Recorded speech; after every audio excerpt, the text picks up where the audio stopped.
O Creator of futures, today we stand at the threshold of 90 sacred days. This is no mere calendar span. It is the alchemist's forge, the hallowed ground where you shall temper the true self you are destined to become. 90 days demanding deliberate action, honed mental discipline, and the supreme command of your spirit. In these 90 days, you will learn not only how to fix your aim upon a definite goal, but how to command your thoughts, your words, and your very stride until your goal is bound to you, inseparable. This is not a talk for entertainment.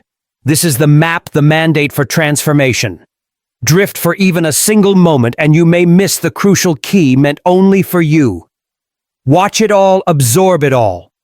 And by the end of this journey, you will not merely hope for your dream, you will possess it first in spirit and then in sight. Begin now. There is no person living who achieves the object of their desire through accident or by the favor of fate.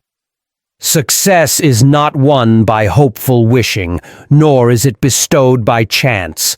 Success is the offspring of a law, divine, unwavering, invisible law. The dream you carry within your chest was not planted there to torment you. Yet neither will it arrive without discipline. The first law demands that you believe before the world shows you reason to. It demands that you commit not with lip service, but with your new identity. Long before the applause comes, long before the harvest appears. This, my friend, is the first law of creation, the law of invisible commitment. The next 90 days are more than just a span of time. They are a sacred commission. You have been handed the power to seal your new identity with a vow that does not consult external conditions. A person cannot walk into their future while dragging the shadow of their past. Hesitation. The dream belongs only to him who moves as though it has already been delivered, not hoped for, not imagined, but secured, signed by sheer decision. While the masses wait for a sign, the great ones move. Because of a sign, the one within declaring, "This is who I am." So it was with every great one who shaped the world instead of merely observing it. Andrew Carnegie was not yet a steel baron when he began to carry himself as one. The mills had not yet risen. The fortune had not yet flowed. But in his stride and in his speech, he already belonged to the empire he envisioned. He acted from the summit, not toward it. He did not move like a man chasing wealth. He moved like a man confirming it. Thomas Edison, long before the electric lamp illuminated cities, wandered in the dark with the certainty of one who knew light would answer his call. He did not require proof to act. He acted, and proof bent its knee to his audacity. And Henry Ford. He did not wait for popular support or public understanding before building an industrial empire. While others laughed, he labored. While they doubted, he declared. While they asked for guarantees, he gave himself fully to an idea only he could see. These people did not begin with results. They began with identity. They walked, spoke, and acted from the vision they carried, not the circumstances they faced. Their victories were not the result of chance, but of obedience to law. This is the same law that governs you now. You may believe yourself to be waiting on resources or timing or permission. You are not. You are waiting to become the person who deserves the dream. And that person is not created in 90 years, but in 90 days of relentless identity building. Let me be plain. The next 90 days are not merely about effort alone. A person can labor with their hands and still be lost in spirit. This is not a call to busyness. It is a summons to belief. Your work must begin in the invisible realm. The vow must be sealed not by action, but by identity. You must decide now, this very moment, that the person who owns the dream already lives inside you and that you will no longer delay their emergence. Belief is not a passing feeling. It is a vow. It is the solemn decision to behave as though the outcome is already yours. It is a command to the spirit, not a reaction to circumstance. You must no longer ask, "What if it does not happen?"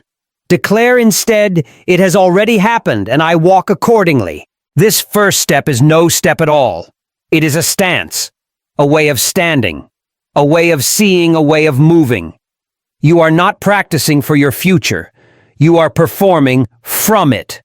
Your stride must not reflect the past. It must obey the vision. Speak now as the person who owns the result. Dress as them, decide as them, walk as them, for they are not far off. They are forged by your daily repetition. Each morning rise not as a man uncertain, but as a man already crowned. Declare aloud your definite chief aim, not with a question, but with a command. Let your voice ring like a trumpet calling your destiny to attention. There is power in the spoken word. The subconscious does not respond to logic. It responds to declaration. Do not whisper. Do not ask. Command. Say to yourself before the sun has kissed the sky, my name is Gain. My aim is Ban. It is already written, and I walk accordingly. And then walk. Move into your morning with the bearing of one who has already shaken hands with the future. Each hour of each day becomes sacred ground when it is walked with conviction. But beware! The danger does not come only from doubt. It comes from delay, from the subtle suggestion that missing one day is of no consequence. I warn you, drifting is not always dramatic. It is quiet. It is slow, but it is deadly. One skipped day becomes two. Two become a week. And soon you are back among the walking dead. Those who once believed, but now only remember. You must treat these next 90 days as a sacred covenant. This is not a trial. It is a transformation. You are not trying to become someone, you are obeying the someone who is already inside you. The dream was never outside you. It has always waited for the moment when you would step forward and claim it, not with hope, but with fierce heat, not with theory, but with action. And so I say to you now, walk. Do not wobble. Do not wander. Walk. Let each step carry the certainty of a man whose name is already engraved on the gate of success. You have 90 days to change your world. Begin not with effort, but with identity. Affirm. I walk as if my dream has already welcomed me. Affirm. My vow is stronger than my fear. Affirm. The person I must become is the person I already am. Now rise and speak, then move. The clock is not your enemy. The clock is your servant if you use it with devotion. Let today be day 1. Not of your dream, but of your reign. A person may possess ambition as high as the heavens and faith as deep as the oceans, but if they permit their surroundings to remain ordinary, those surroundings shall drag them down to their level. Environment is not neutral. It is suggestion made visible. It whispers to the soul in ways the conscious mind cannot always detect. The chairs you sit in, the walls you stare at, the clothes you wear, the conversations that surround you, all of these are either allies to your ascension or accomplices to your defeat, and unless you command your environment, you will be commanded by it. No one becomes great in a space designed to keep them small. You must understand this. The world outside you constantly attempts to shrink the world within you. The dream in its infancy is delicate. It breathes through atmosphere. It lives off tone, and like fire, it either spreads when it is fed or dies when it is ignored. You cannot proclaim transformation while seated on the same throne of former stagnation. The walls remember your excuses. The furniture remembers your doubt. Even the mirror recalls your hesitation. Therefore, you must begin the renovation of your future with the reconstruction of your environment. Look to John D. Rockefeller. He was not born into grandeur.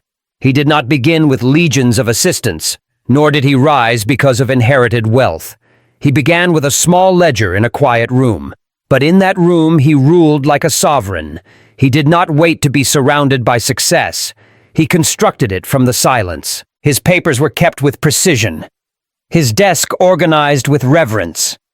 His space was not loud, but it was loyal. It reflected not where he was, but where he was going.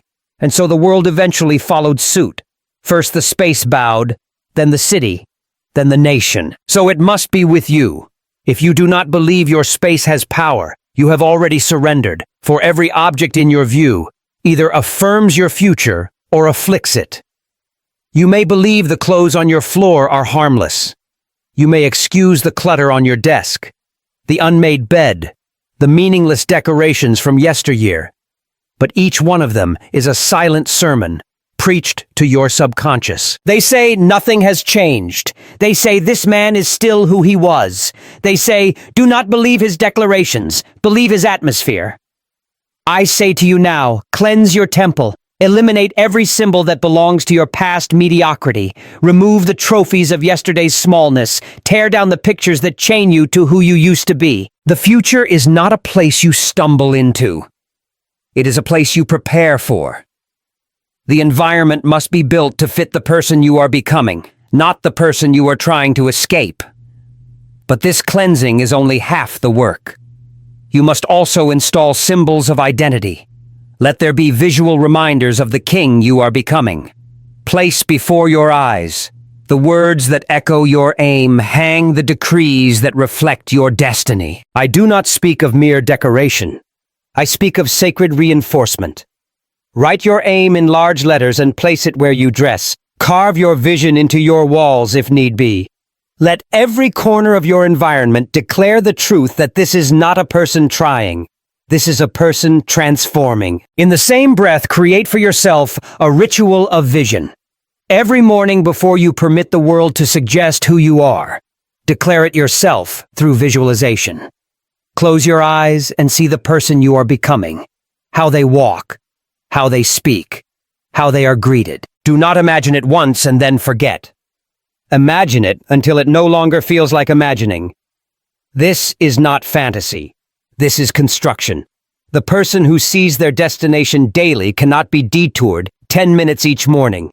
That is the command. Before the noise of the day begins, sit in stillness and see yourself victorious. See your body strong, your mind precise, your decisions bold, your labor rewarded. See the room you live in changed. See the income you desire as if it has already been earned.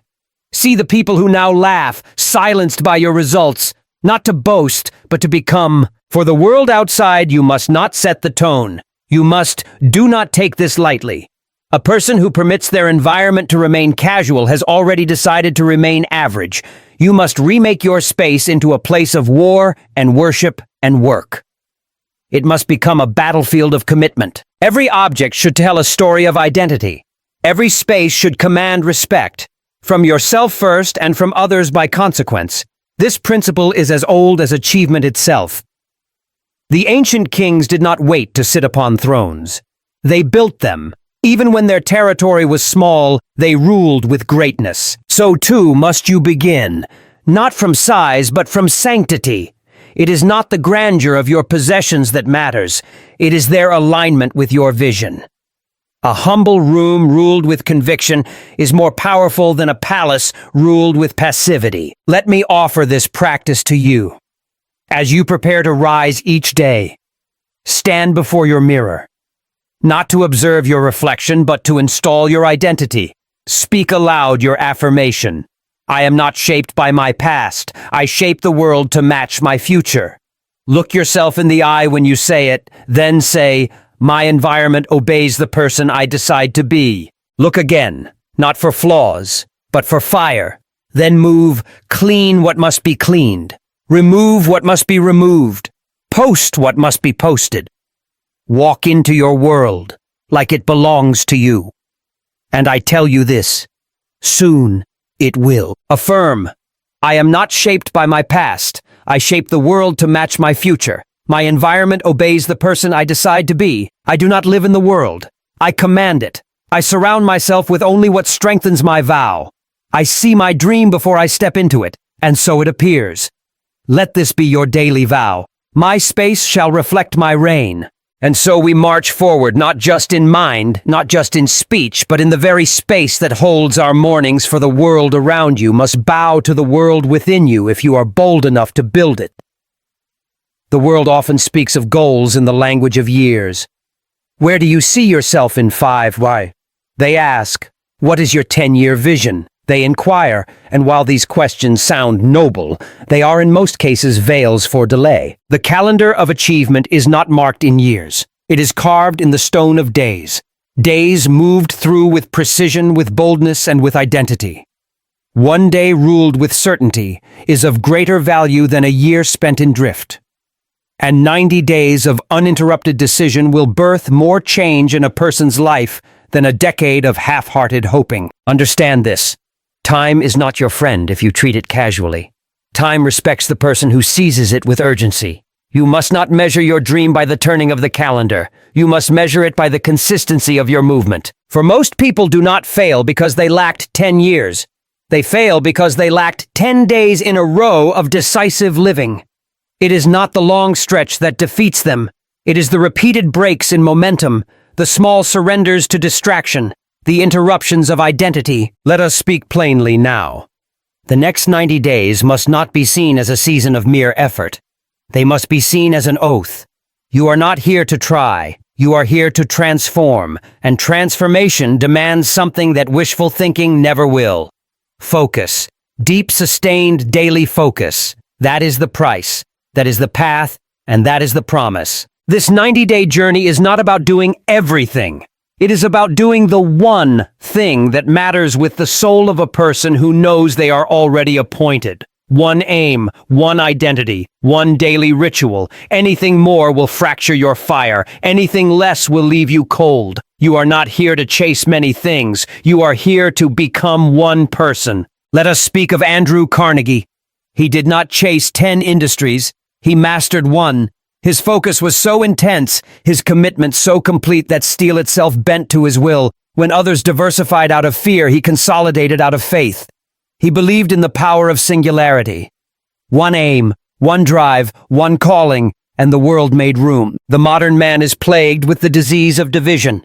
He speaks of balance as if greatness ever arose from such a concept.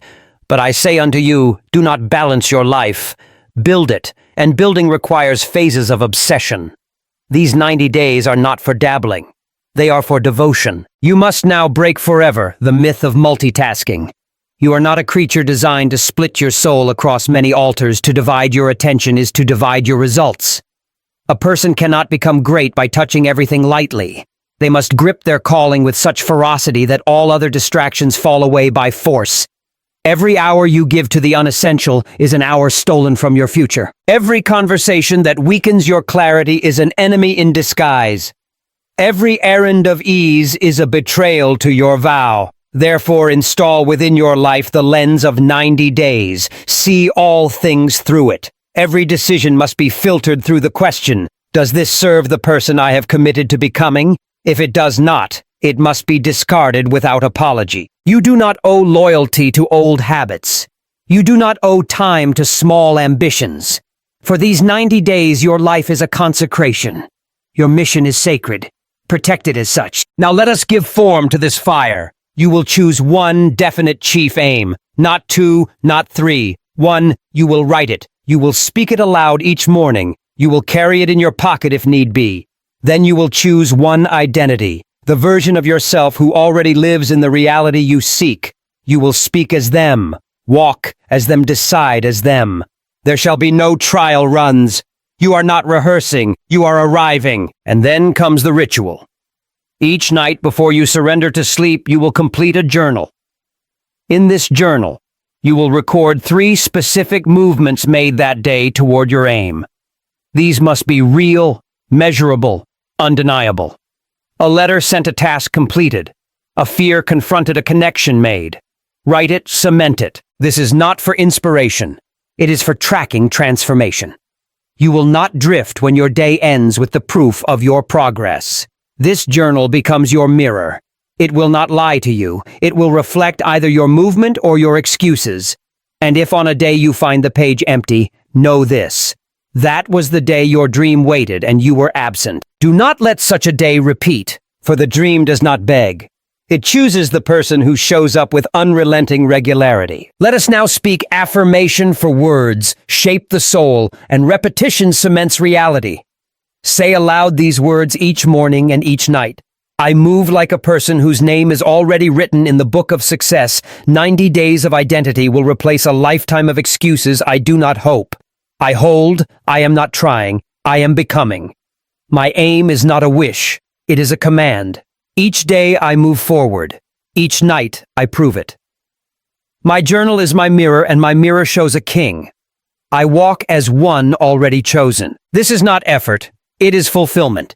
Today again, I am the person I declared to be. These are not mere words, they are spiritual armor. Wear them. You must understand this clearly. A person does not need 10 years to become extraordinary.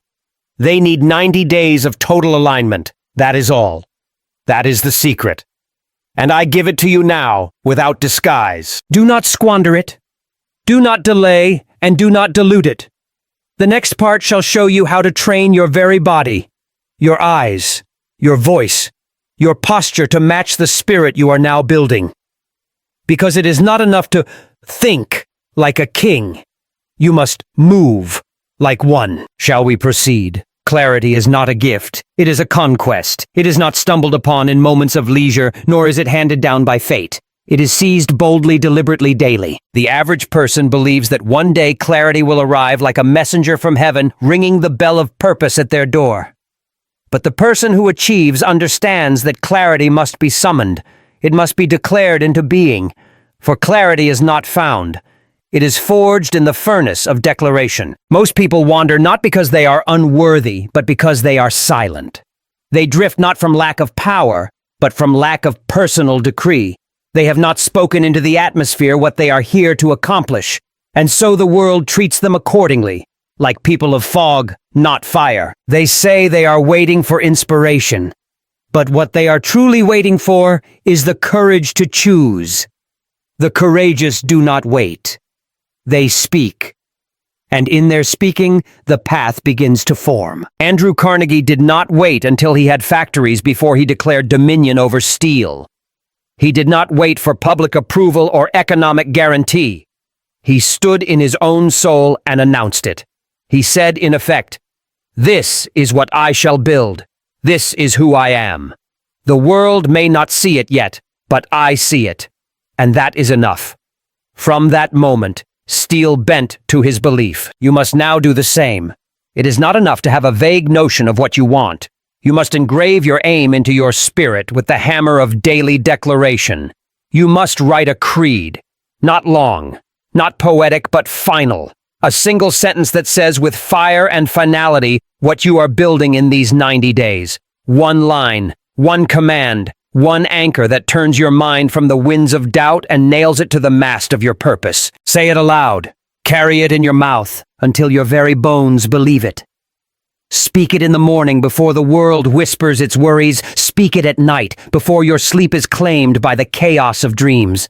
Let this creed become your compass. All decisions must bow before it. All distractions must perish in its light. The subconscious mind does not submit to logic. It submits to repetition. That is the sacred law. It is not persuaded by facts.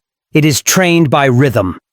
You must repeat your creed so often that your very breath remembers it. You must wear it in your chest like armor. You must speak it with the voice of one who has already arrived. Now, let us give this instruction form. Create a goal card. Write your 90-day aim in bold ink on a small, firm card. It must fit in your wallet or pocket. You must carry it with you at all times, not as decoration, but as declaration. This is not a novelty. It is a weapon. When doubt enters your mind, pull out the card. When fatigue seeks your spirit, hold it again. When distraction calls, read it aloud. Your goal card is your blade against the enemy of drift. In the beginning, you may feel foolish. Speak anyway. In the early days, the words may not feel true. Say them still. Faith is not a feeling. Faith is movement in defiance of feeling. Speak your creed until it feels less like hope and more like memory, until it no longer sounds like ambition and instead echoes like identity. Now let us train your spirit with affirmation. Repeat these aloud. Do not merely read them. Speak them with the authority of one rising into kingship. I am the type of person who declares my destiny before I see it. I am the type of person who shapes clarity with my tongue, not my eyes. I am the type of person who carries my mission like a sword. I am the type of person who repeats truth until it becomes reality. I am the type of person who never lets the world define my direction. These are not simply words. They are contracts. When you speak them, you must obey them. When you repeat them, you must match them. Do not whisper them. Proclaim them. Understand this. People do not drift into victory. They drive into it. And the steering wheel of your spirit is speech. If you do not take the wheel, others will. Society fear mediocrity. All of them stand ready to assign you a path if you do not boldly take your own. The person who becomes something in 90 days is not the person who casually affirms. They are the person who speaks as one under divine command. Their creed is not a hope. It is a hammer. Each morning they strike the bell of destiny with it. Each night they ring it again, and the sound of it awakens everything within them that had fallen asleep during years of passive living. Your creed is your crown in sentence form. Wear it as such. Write it, speak it, carry it, and walk in such a way that the world has no choice but to confirm what your voice has already decreed. Let us continue. In the next part, we will destroy the lie that progress comes in time, for in truth it comes in focus. And you shall learn how 90 days of singular devotion will outperform decades of scattered dreaming. Discomfort is not your enemy. It is the herald of your ascent. It is the invisible trumpet that announces to the worthy, you are standing before the gate. Yet most upon hearing that trumpet turn back. They mistake discomfort for a warning, when it is in fact a signpost. They confuse resistance for danger, when it is truly direction. Discomfort does not appear to those who are lost in drift. It appears only to those who are finally walking towards something with power. There is a sacred law in the universe. Nothing worth possessing is reached without the crossing of a threshold, and every threshold is guarded by resistance. Not the resistance of armies, but of thoughts. Not the resistance of people, but of moods. Resistance is the invisible test administered to those who dare claim more than comfort, and you must now be ready to pass it daily. Let us not make this merely poetic. Understand it with clarity. The moment you move with decisiveness toward your aim, resistance will rise. It may take the form of fatigue or interruption or criticism or fear. You may wake one morning with fire and by noon feel the fog of uncertainty. Do not be fooled. This is not failure. It is the friction that polishes faith. It is the pressure that shapes persistence into proof. Thomas Edison, the great inventor whose name is etched into the fabric of human progress, did not reach his triumph in ease. He failed. It is said, over 1,000 times, before producing the light that banished night. But was it failure? Or was each apparent defeat another blow of the hammer shaping the sword of victory? I tell you it was the latter. Each sparkless experiment, each shattered design brought him closer, not further from the bulb that would change history. Edison did not retreat at discomfort. He made it his apprentice. Now you must do the same. For the next 90 days, let discomfort become your compass. Let it guide your attention, not repel it. The rule is this. Do one uncomfortable act daily in pursuit of your definite aim. Do not seek ease. Seek confrontation. Confront what weak individuals avoid. Confront what your former self feared. The throne of destiny is guarded by discomfort, and only those who step forward will be crowned. You shall now create a resistance list. Each week write down 3 tasks you've been avoiding. These are not mere chores. These are thresholds. They are the locked doors behind which your advancement waits. You know what they are. Perhaps a difficult conversation, perhaps a financial decision, perhaps a risk you have postponed with noble excuses. Do not delay another day. Write them down. Face them one by one each day if you can, or at the very least, one each week. This is how one earns their momentum, not in strategy, but in struggle. Let me make this clear. Confidence is not inherited. It is not gifted at birth. It is not written in bloodlines. It is forged by choice. Every person who stands tall in the face of challenge did not begin so. They became so, and the becoming was not sweet. It was sour. It was sweat. It was trembling, hands knocking on doors they once feared. But after the knock came the shift. After the act came the ascension. When you face discomfort deliberately daily, you become more than capable. You become dangerous to doubt, to delay, to the average life you were never meant to live. A person who walks through fire every day fears no heat. That is what you shall become. And it begins now. Write this into your daily planner. What resistance shall I conquer today? Let it be a part of your morning ritual. Let your schedule include not only meetings and duties, but discomforts. Invite them in. Dine with them. Show them who you are, and soon they will kneel before you. Speak these affirmations aloud. Do not whisper them, for whispering is the voice of fear. Speak as one who builds. I am the type of person who advances through resistance. I am the type of person who makes discomfort my discipline. I am the type of person who walks toward the fire, not away from it. I am the type of person who converts fear into fuel. I am the type of person who becomes stronger with every step through struggle. These are not merely statements, they are activations. They are internal switches you must flip until your very nature conforms to your mission. Do not wait until you feel brave to say them. Say them until bravery becomes your atmosphere. And let me warn you, if you neglect this part, if you shy away from discomfort, you will not drift slightly, you will spiral, for nothing invites despair more quickly than the avoidance of growth, and nothing invites power more quickly than the embrace of resistance. The person who moves in defiance of fear gains authority. The person who waits for ease dies with excuses.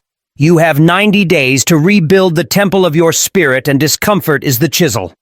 Tomorrow you shall meet a new form of refinement, but today begin with the act you've been avoiding. Begin with the thing that makes your pulse quicken and your breath shallow.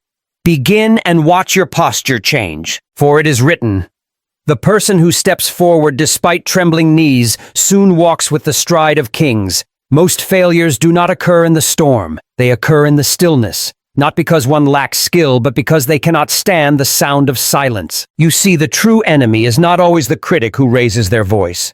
It is the absence of voices altogether. It is in that empty space where no applause is heard, no reward is visible, no companion stands beside you that the weak turn back. They interpret quiet as rejection, stillness as death. But the wise know better. They know that silence is the furnace. It is the holy chamber in which the spirit is tested, purified, and prepared for command. Solitude is not emptiness. It is the throne room where kings are forged. No crown ever descended upon a distracted mind. It is in the absence of noise that decisions gain weight. It is when all outer voices are hushed that the inner voice is finally heard. Most people run from solitude. They run toward distraction, toward constant movement, toward noise. But distraction is not your ally. It is the opiate of the drifting soul. And noise, if not mastered, will rob you of the whispers that were meant to guide you to destiny. You must now learn to dwell in silence as a ruler sits upon their throne. Do not fear it, do not resist it, invite it daily. Appoint it as your sacred appointment with self. For the next 90 days, you shall set aside 15 minutes each day, no more, no less, for absolute solitude, no sound, no music, no conversation, no notes. Just you seated or standing, eyes open or closed, with your full attention married to your definite chief aim. If your mind wanders, guide it back. If doubt rises, speak faith silently within. In that stillness, you are not wasting time. You are purchasing power, for it is in that space where clarity arrives dressed as simplicity. Consider Abraham Lincoln. During the darkest hours of the Union, when the country was being torn at the seams by war and division, Lincoln was not surrounded by cheering crowds. He was surrounded by shadows of doubt, of pressure, of monumental decisions that no one had ever faced before him. But what made him immovable was not just his mind, but his time in silence. History tells us he would sit alone for hours, staring not at walls, but into the furnace of thought. It was there that resolve hardened. There in stillness that he decided the fate of a nation. His power came not only from speeches or armies, but from silence conquered and turned into command. So too shall it be with you. Make solitude your throne. You shall not rise without it. Begin each day, or end it whichever you prefer, with this sacred time. Protect it as you would a child. Mark it on your calendar. Defend it from interruption. And once you enter that space, do not beg for answers. Simply dwell. Breathe. See the vision of your dream fulfilled. Hear your name written into history. Let yourself sit inside the outcome before it arrives in sight. When the 15 minutes conclude, write one sentence of command, not of hope, not of theory, of command. One sentence that affirms the path ahead. It may be simple. I am moving with boldness toward the business that bears my name. Or, today I advance toward the person my family will remember. One sentence daily written by your own hand. These sentences will become the bricks of your fortress. They will serve as proof that each day was lived not in reaction, but in intention. Let us affirm now. Speak them aloud, for silence must also be ruled by sound. I do not run from silence. I rule in it. Solitude crowns me where noise would corrupt me. I am the architect of clarity, and I meet it daily in stillness. My vision is louder in silence than the world shouts. I emerge from solitude as a king emerges from his chambers, decided, calm, and certain. Do not underestimate the might of this discipline. It is where spiritual mastery begins. If one cannot sit with themselves, they will never lead others. If one cannot calm their mind, they will forever chase answers from broken sources. This is not optional. This is your sanctification. This is the crucible in which your identity becomes unshakable. There will be days where you resist the solitude. You will tell yourself there is too much to do, too many urgencies to address. On those days, remember this. Solitude is not in the way. It is the way. The person who misses a meeting loses minutes. The person who misses solitude loses momentum. So sit, dwell. Breathe, decide, and write. And remember, you do not rise to greatness by accident. You rise because you have dared to dwell in the places most people flee. Where others escape into the noise, you must reign in the quiet. For the dream you are chasing was not born in a crowd. It was born in the chambers of your soul, and it is there that it must be fed. Begin now, today. Enter the silence. And do not emerge until you have left a trace of command behind. A person can move all day and still go nowhere. They can sweat, strive, and spin only to fall asleep exhausted and unfulfilled. Why? Because action by itself is not the master key. It is not the volume of movement that yields power. It is the harmony of that movement with the spirit that commissioned it. The world is full of people who have labored their bodies to ruin, but never aligned their inner world with the aim they were sent to pursue. Their hands were busy, but their heart was adrift. And when the spirit is forgotten, labor becomes slavery. Motion without mission is the surest path to weariness. The time has come to distinguish between mere hustle and holy movement, between effort that drains and effort that declares, there is a difference. And it is one of the greatest secrets the successful have known across centuries. Andrew Carnegie did not wake and run blindly into the noise of the day. Henry Ford did not rush into meetings without first standing in stillness. Thomas Edison did not plunge into experimentation before aligning his inner vision with the work ahead. Their productivity was not random. It was spiritual. It was governed by law, and so shall yours be if you wish to build a legacy that outlives your sweat. There are 3 laws of spiritual productivity. Obey them, and you will see your energy compound. Break them, and you will confuse busyness for progress until the very end. The first law, alignment precedes movement. Before the world can bend, you must bow.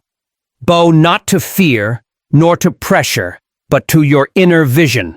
The person who begins their day without alignment is like a ship without a compass. They may be fast, but they are not faithful to any direction. To align is to return home, to recall who you are, why you walk, and who has sent you. Alignment means remembering your definite chief aim before any task is touched. It means allowing your purpose to clothe your posture, your voice, and your intent before the day unfolds.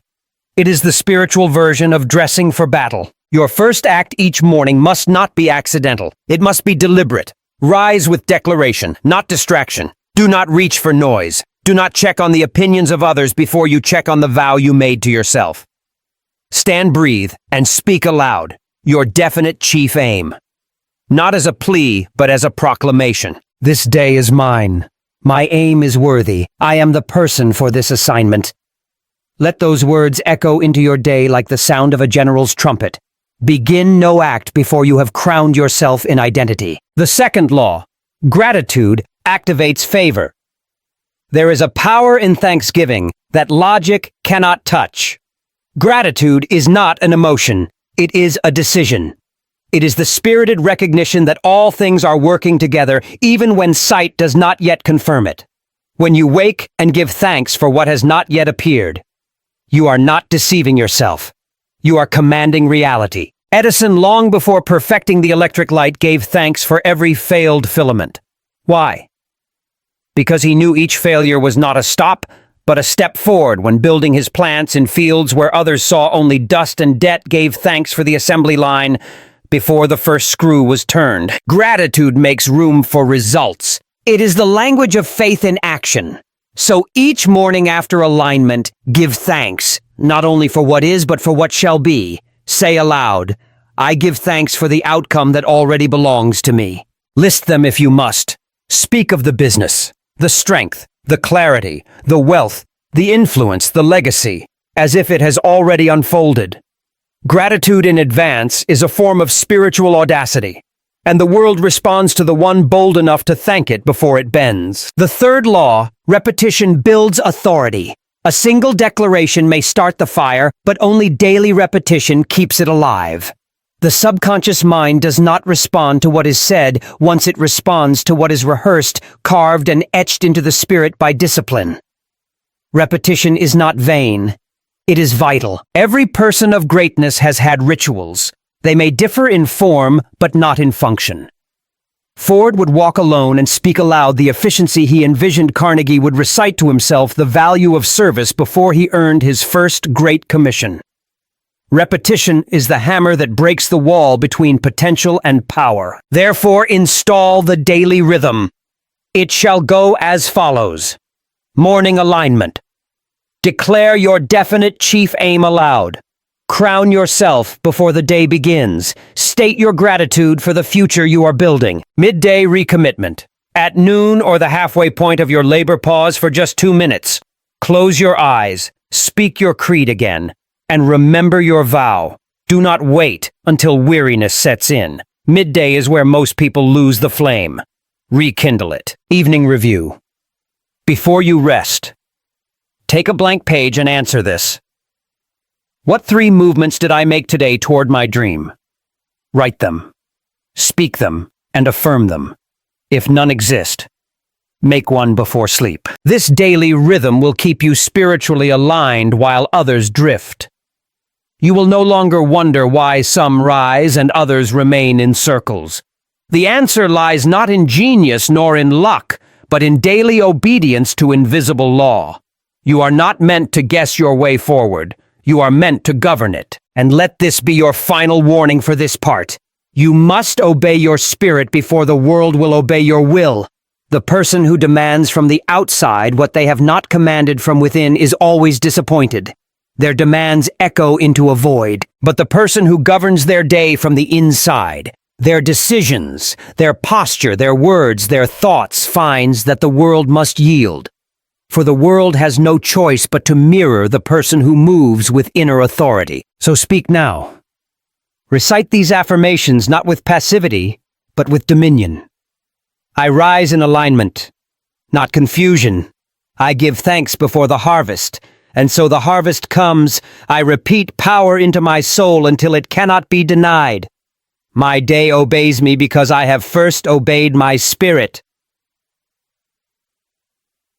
Where others drift, I declare the next 90 days shall not be lived by accident. They shall be lived by decree. Your action will no longer be frantic. It will be sacred. Your movement will no longer be for applause. It will be for authority. And every result that appears, every gate that opens, every hand that reaches, every door that swings, is not a miracle. It is a mirror. It is reflecting the person you chose to be daily.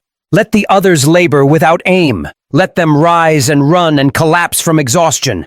You, however, will build with ease, not because the road is easy, but because you are aligned. And when the clock strikes day 90, the world will not ask how you rose, it will only recognize that you did, and you will know the truth. The Spirit built it first, the hands simply followed. There is no one who builds something of worth without first learning to protect it. Just as the farmer guards their field, just as the inventor guards their idea, so too must the dreamer build a fence around their vision. The path to your definite chief aim is not only a path of creation, it is a path of protection, for mediocrity is no passive force. It does not sit idly as you rise. It waits in silence, cloaked in comfort, eager to re-enter the throne of your mind. And if you are not vigilant, it will speak to you through voices you trust, thoughts you think are your own, and delays that masquerade as prudence. One's dream is not stolen in a single strike. It is eroded, worn down by daily compromise, by companionship that flatters but does not challenge, and by subtle postponements that feel harmless until it is too late. And so the eighth law of this 90-day journey is this: guard the dream, not once but daily, not in theory but in action. You must become the watchman of your own purpose, because if you do not defend it, no one will. There are three enemies of every dream. They do not always appear with menace. They do not knock loudly, but they are thieves all the same. They enter the mind gently and exit with your destiny in their hands. You must learn to see them, name them, and expel them before they make a home inside you. The first enemy is the doubtful companion. This is the one who does not strike directly, but who questions softly. They warn when you move boldly. They suggest caution when you declare commitment. They will never call themselves your enemy.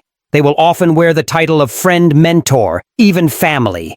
But if their words shrink your belief, if their tone seeds uncertainty, then they are not walking your path. Understand this. You do not owe access to those who delay your ascension. Carnegie did not surround himself with doubters. He handpicked people whose minds burned with belief, whose words multiplied movement.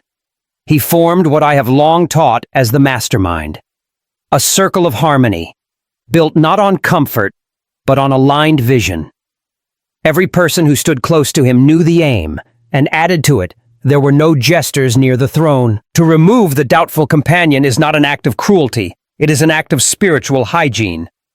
Do not argue, do not defend. Simply reduce proximity, withdraw energy. Let your silence declare your direction. If you continue to engage with those who shrink your vision, you are not noble. You are naive. You cannot run with lions if you breakfast with sheep. The second enemy is the drifting thought. Unlike the companion, this one is internal. It whispers when you rise. It questions when you plan. It plants the notion that perhaps you are moving too fast, dreaming too large, risking too much. These thoughts often wear the garments of logic. They will say, be reasonable. They will say, maybe later. But understand, a thought that tells you to delay what your spirit has confirmed is not a protector. It is a saboteur. Drifting thoughts are dangerous, not because they shout, but because they linger. One who allows doubt to sit in their mind even for an hour has already surrendered a piece of their power. Thoughts are like seeds, left unchecked. They root. Watered with repetition, they bloom. And soon you will find yourself explaining to others why you have not moved, why you are waiting, why the time is not yet right. You must learn to expel such thoughts as soon as they arrive. Speak aloud the truth of your commitment. Strike the doubt with declaration.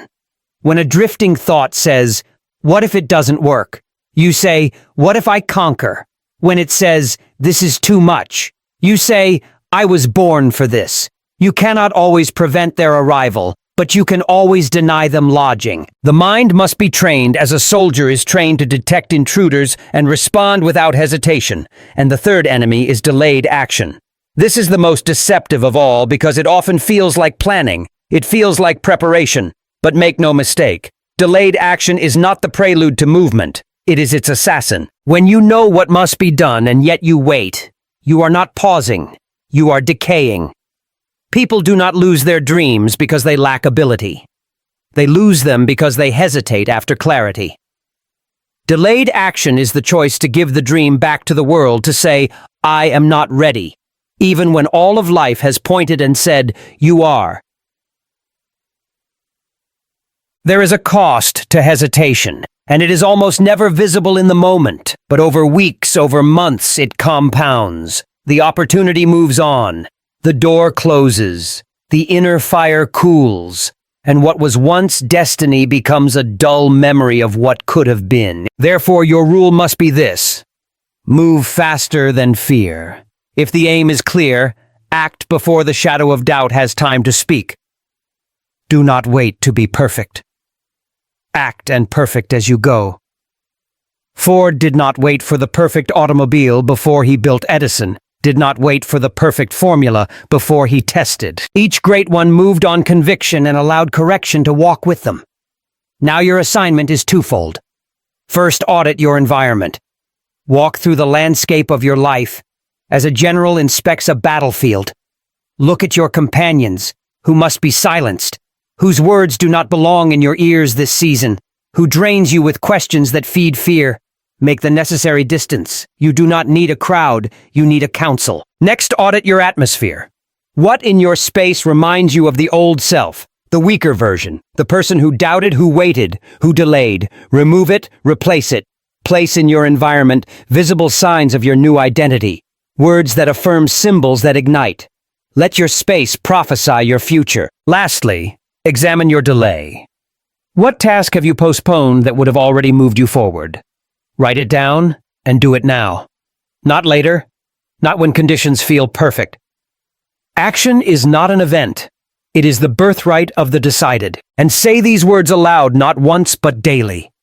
I cut off the voice of doubt even if it wears the mask of a friend. I silence the drifting thoughts that once governed my pace. I do not wait. I advance. My companions multiply my courage. My delay dies in my decision. This is no longer the time to protect feelings. It is the time to protect futures. You must choose your dream or their comfort, your vision or their voice, your advancement or your excuses. One who guards nothing loses everything, but one who guards their aim with vigilance becomes unstoppable. So rise now, not just as a dreamer, but as a defender of the dream. And for the next 90 days, treat your vision not as a hope, but as a fortress, and woe unto anything that attempts to breach it. You have arrived at the final gate. But this gate is not one of summary. It is one of commission.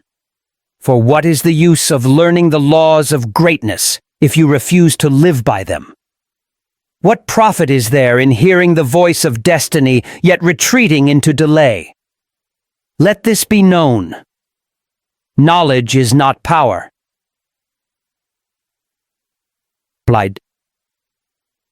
Knowledge is. The person who merely collects wisdom without command over their own actions is no better than the person who has never heard the truth at all. This is why today, this moment, this very breath, you must become the person who moves. You were not born into obscurity so that you might remain there. You were born to rule over your days, to press your identity into the clay of this life, and to mold something eternal from your present season. The next 90 days, if approached with faith and unbending decision, will yield more than the last 9 years of wandering. The person who accepts this truth will rise, and the person who waits will wither. Let us bring the laws together, not as a review, but as a final commandment to your spirit. You were told first to decide, for without decision there is no foundation. To decide is not merely to want. It is to sever all alternatives, to take up your sword, and to burn the bridge behind you. Andrew Carnegie decided that steel would become his empire when he had neither the land nor the labor. Kesson decided to lead when fear told him to wait. Barnes decided to become Edison's partner before he even had a voice in the room. Decision is not democratic. It requires no vote. It is the solitary act of a sovereign soul. Then you were taught to declare. One must speak their destiny aloud, for words are the banners of the spirit. What you do not declare, you will deny in the dark. One who cannot declare, their vision will never walk in it. Say it before the world can see it. Say it when no one else believes. Say it until the world is forced to follow the sound of your voice. Next, you were instructed to move. Faith without motion is fantasy. The dream cannot be inherited by the passive. You must act before applause. You must walk before welcome. and you must labor while others sleep. For every day that you hesitate is a day that your dream drifts further from your grasp. It is not enough to know the path. You must place your feet on it and walk. Then came refinement. Every step you take is an opportunity to sharpen your identity, to strip away delay, and to deepen your conviction. You do not need perfection. You need persistence. The person who falls 7 times and rises 8 is closer to their dream than the person who planned forever but never began. Refine in solitude, refine through struggle, refine by obedience to the voice within. And finally, you must repeat. Greatness is not born in a moment. It is forged through repetition. It is chiseled daily in the rituals of certainty. It is sealed through unwavering rhythm. As Ford repeated his vision in the face of mockery, as Edison repeated experiments after failure, as Lincoln repeated his resolve in the face of division, so must you declare and move again and again until your spirit becomes unshakable and your aim becomes flesh. Let me now tell you the story not of one person but of many. Picture the spirit of Kesson deciding for a nation's future before anyone gave him permission to believe. Imagine Ford, who saw machines of power when others still walked behind beasts of burden. Remember Barnes, who walked into destiny not with evidence, but with eyes full of certainty. Each of these individuals in their own 90-day charge moved with such relentless faith that the world bent to their vision. They did not wait for conditions to become favorable. They declared the conditions with their movement. And so I tell you now, person of vision, do not wait another day, for you already possess the 3 tools no one can give you. Breath, aim, and choice. Breath means your spirit still has permission to act. Aim means your purpose is already summoned, and choice means you can still seize the crown meant for you. From this moment forward, the only question that matters is this. Will you move? Not in thought, not in planning, but in deed. Will you walk as if your dream has already opened its gates to receive you? Say aloud these words until they are welded into your inner walls. I command the next 90 days to deliver what doubt once delayed. My steps write history. I live as one whose dream obeys them. Do not speak these as affirmations only. Speak them as decrees. Speak them with the certainty of a general commanding victory. Speak them as a king entering his throne room. Speak them because it is already done in spirit. And now the world must obey your walk. You ask what to do next. I answer simply. 1 page, 1 call, 1 decree. That is all. Begin. 1 step in alignment is worth more than 1,000 intentions. Write your aim on a single page and place it where you rise. Make 1 call that you have delayed. Be it to a partner, a publisher, a prospect, or a power you once feared, and speak 1 decree aloud before sleep tonight that tells heaven and earth you are no longer a person of maybe, you are a person of must. Go now and never look back. The 90-day war begins with 1 step. Let it be yours.